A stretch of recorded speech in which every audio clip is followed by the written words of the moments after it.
Welcome to Learning Algebra with Ms. Rodriguez. By the end of this video, you will understand key features from standard form. So previously, videos discussed vertex form. A standard form is just another way of writing the same type of quadratic. The standard form displays different information that might be useful. So vertex form is really useful for finding the vertex, and you can easily find if it's a maximum or minimum and the axis is symmetry. Standard form focuses on different information, such as the coefficients a, b, and c, and it makes it easier to identify the y-intercept. So again, both represent the same information. It's just a different way of writing it to find different information quickly. So our standard form of our equation, f of x, or this could be y, equals ax squared plus bx plus c. So a, b, and c are numbers. They're coefficients or constants. And if we want to find the vertex of a point in the equation that's standard form, I can't visually see the equation and identify the vertex like I could in vertex form. So in standard form, I have to do a little extra work. So I have to follow these 3 steps. I need to identify the coefficients a, b, and c. I'm going to use this little formula, x equals negative b over 2a, to find the x value of the vertex. And then I'm going to enter that x value that I find into the function to find the corresponding y coordinate. So my first step is always to identify my a, b, and c. So here my a is the imaginary one. B is the number associated to x, so it is negative 6. Careful signs are very important in this step. And C is my constant, my number that is not associated to anything, so 10. So now I can use my vertex form. So x equals negative comes from the formula, and my b is negative 6 over 2. A, which happens to be positive 1. So notice the first negative in my equation is coming from the formula because it says negative b, so you want to think opposite to b. And b is actually a negative, so when I simplify this, 2 negatives turns into positive 6. And 2 times 1 is 2. So when I go ahead and simplify further, 6 divided by 2 equals 3. So I have x equals 3. So if you recall, vertex has 2 numbers because it's an ordered pair. It has an x value and a y value. So I did find the x value. I know that the x value is 3 based on the work I just did for my vertex form. So now I have to do my step 3, which says enter the x value into the function. So here's my function to find the y value. So recall that y and f of x mean the same thing, so I can use them interchangeably.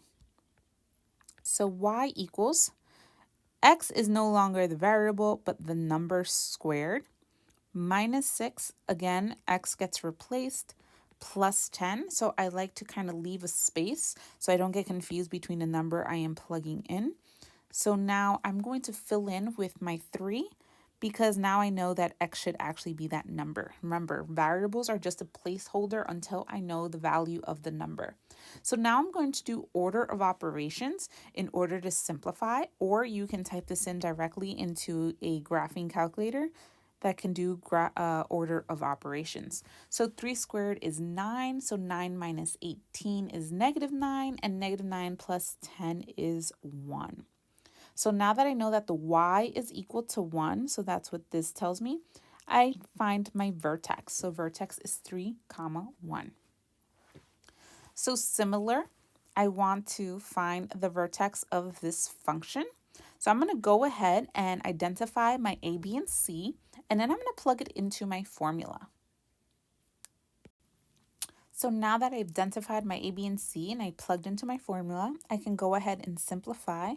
So I have negative 8 over 8, which simplifies into the number negative 1. So now I'm going to go ahead and take my x equals negative 1 and plug it into my function. So when I evaluate here using order of operations, I end up with 4 minus 8, which is -4, and -4 plus 5 is +1.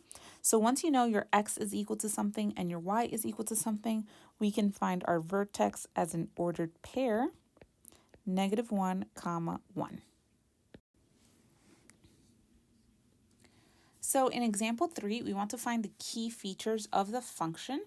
So this means I need to identify the vertex, the axis of symmetry, the y-intercept, and state whether the vertex is a maximum or minimum. So first, I'm going to find a vertex exactly like I did previously in examples 1 and 2.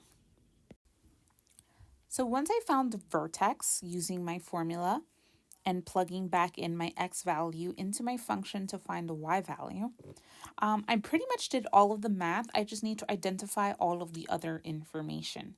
So axis of symmetry, if you recall from vertex form, is an imaginary line that kind of cuts through your vertex point in half. So because it's a vertical line, it's an x equals line.